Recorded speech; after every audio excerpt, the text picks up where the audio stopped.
大家好，歡迎大家嚟到天堂美食呢個頻道，我係杜師傅。今日同大家介紹一個就係豆沙軟果，有糯米粉、澄麵、白糖、豬油。呢度豬油唔夠呢，我哋搭咗少許嘅牛油、清水，用85克嘅清水煲滾呢，燙85克嘅澄麵。先將澄麵呢倒落蛋糕桶內。然後等水滾之後，就進行燙麵。呢度85克清水呢燒滾咗啦，咁我哋倒落去呢燙85克嘅澄麵，開機將佢攪拌均勻，然後呢放上白糖，開中速將白糖攪拌均勻，並且溶解。我哋而家觀察啦，佢嗰啲糖溶未？如果未溶呢，要將嗰糖打溶之後，先再落糯米粉，將個速度放慢少少，糯米粉慢慢倒落去。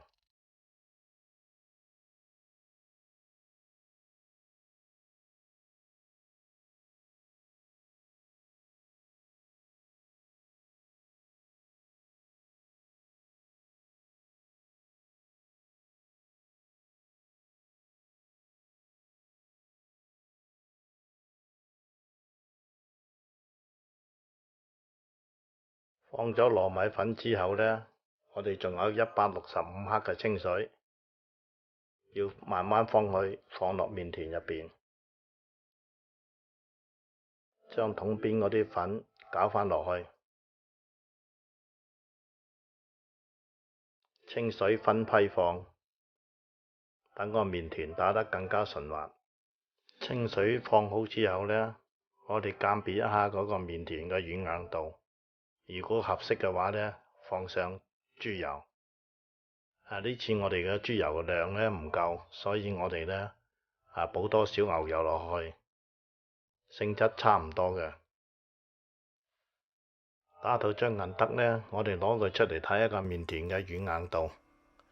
如果軟硬度合適嘅話呢，我哋就將佢關機。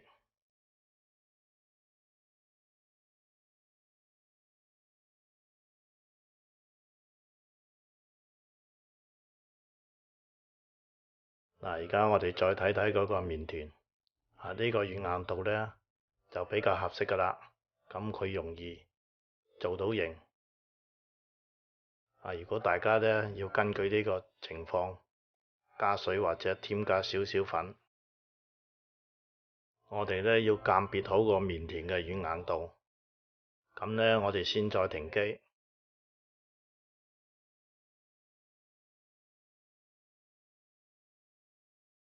好啦，而家我哋個麵團 OK 啦，咁我哋關機之後呢，就將佢起出嚟。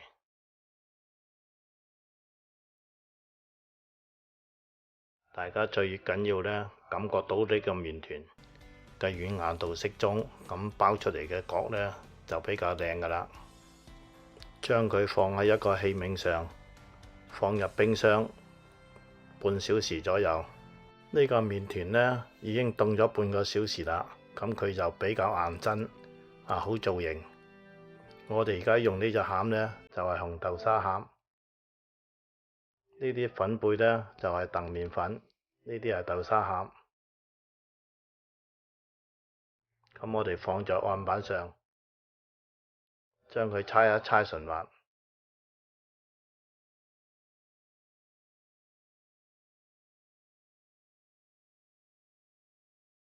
將麵團呢搓成條子，然後出體。我哋用個磅磅一磅佢，每粒嘅體重呢35克。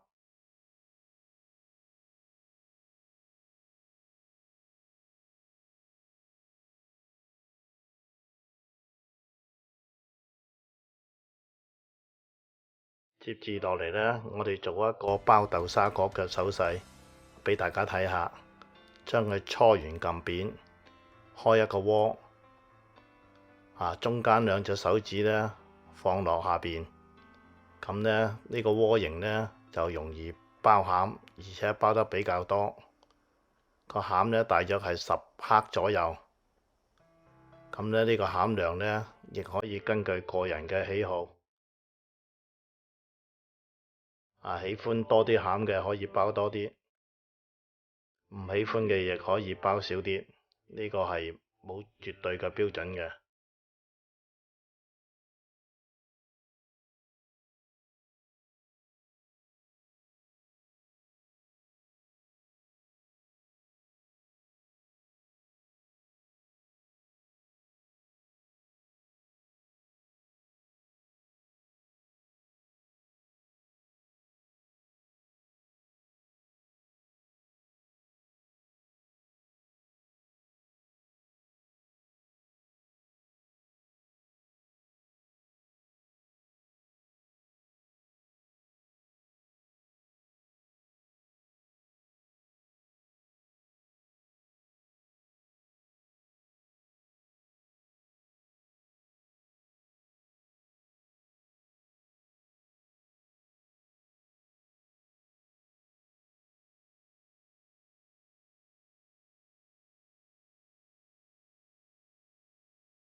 豆沙果包好之後呢，我哋燒一個油鑊，呢個油溫呢控制喺86度左右，攝氏86度油溫。咁我哋呢就將呢個果放落去，呢個果大約炸嘅時間呢係10分鐘時間左右，炸至金黃色。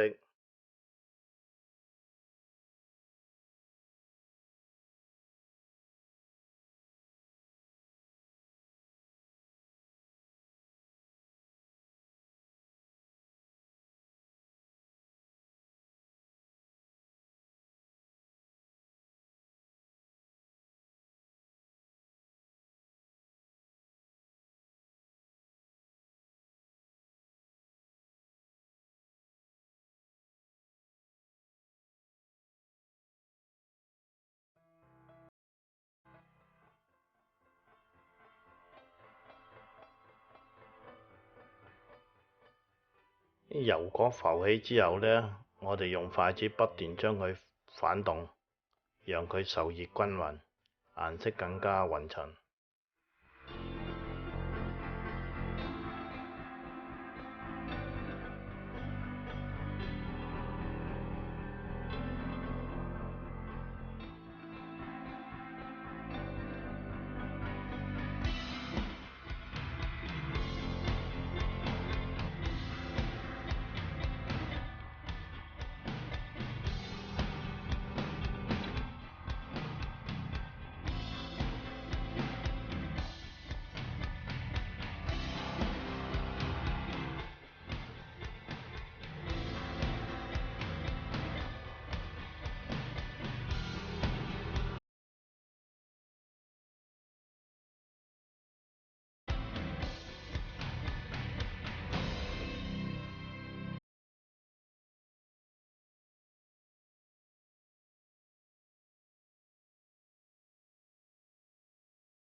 嗰啲油角呢，現在呢個顏色呢就差唔多噶啦。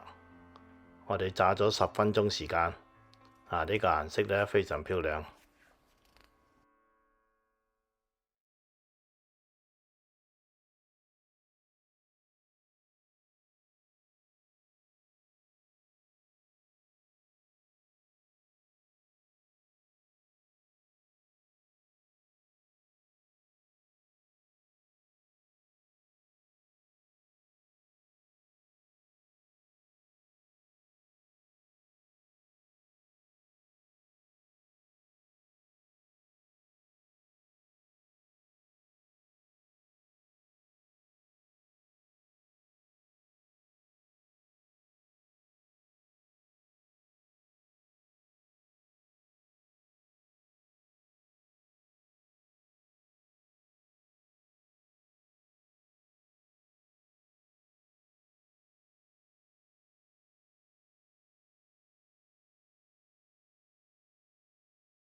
嗱，我哋嘅豆沙軟角呢個顏色呢，就差唔多噶啦。咁我哋嘅將佢起咗上嚟，佢等一陣呢，佢輕輕會深少少色嘅。咁我哋就炸好咗啦。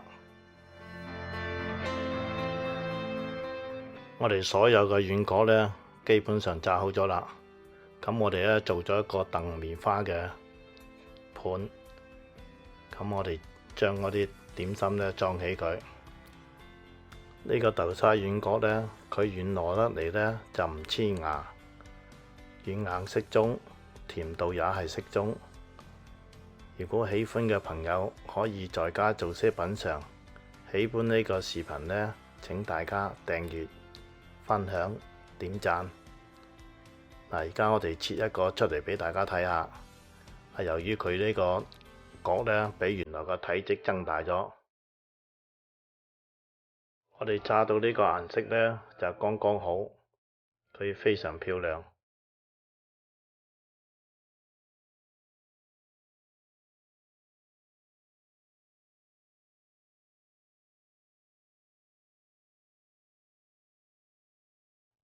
多謝大家嘅收看，我哋下期節目見，拜拜。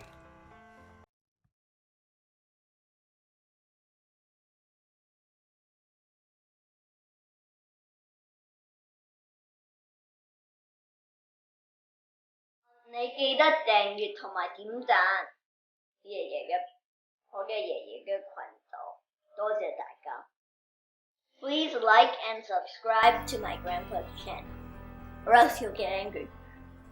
Shh, don't tell my grandpa that I said that.